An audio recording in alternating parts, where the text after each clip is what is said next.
Hey everybody, Stephen White here, and in today's video we're going to be talking about how to create your perfect tenant avatar, something that I do not only in my regular business, in tenant screening, but also in my rental business. Stay tuned and we'll discuss some ideas on how you can create your perfect tenant avatar.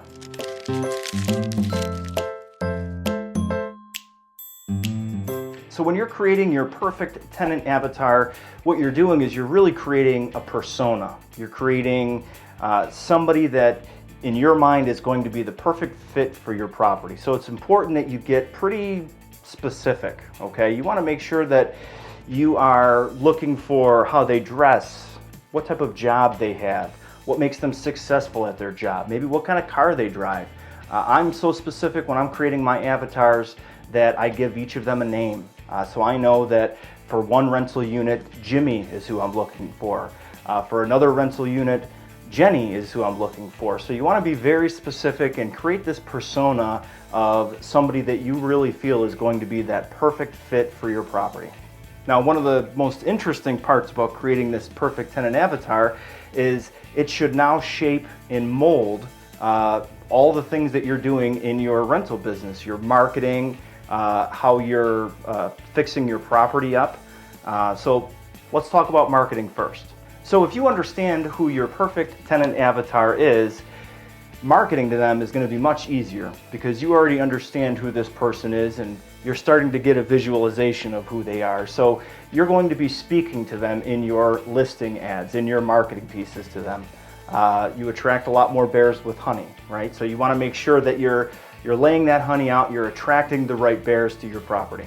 One of the best ways to really capitalize on creating a tenant avatar is to actually use it in how you're going to be working and changing, making some changes into your property. A great example would be if you're trying to attract millennials. Something that I see a lot of landlords doing now is they're changing out their electrical outlets and putting in electrical outlets that include USB plugs. Something that somebody in a certain age group may not be interested in, but certainly for millennials, that's going to be something that really attracts them to that property. And if that's your perfect tenant avatar, if that's the type of person you're looking for, then you want to tailor your house or the unit to them specifically.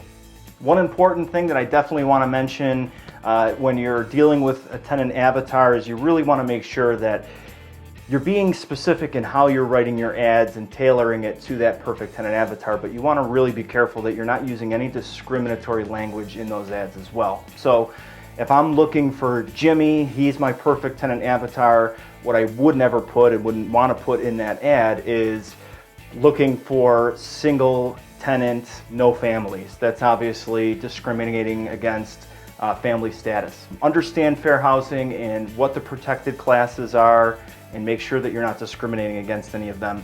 Just because your perfect tenant avatar may not be a family, that doesn't mean that in your rental ad you can put in there, if you're a family, you need not apply. So in closing about tenant avatars, it's a really useful exercise for you to do as a landlord. If nothing else, you're identifying some of the things that you're looking for and that attract you, and some of the things that you want to steer clear of and that may repel you. And if anything else, it's going to make that selection process much easier. So as always, be sure to subscribe to our channel. Comment below if you've created a tenant avatar and you'd like to share that with us. But make sure that you subscribe, follow the videos. We're always putting things up to make you a better landlord.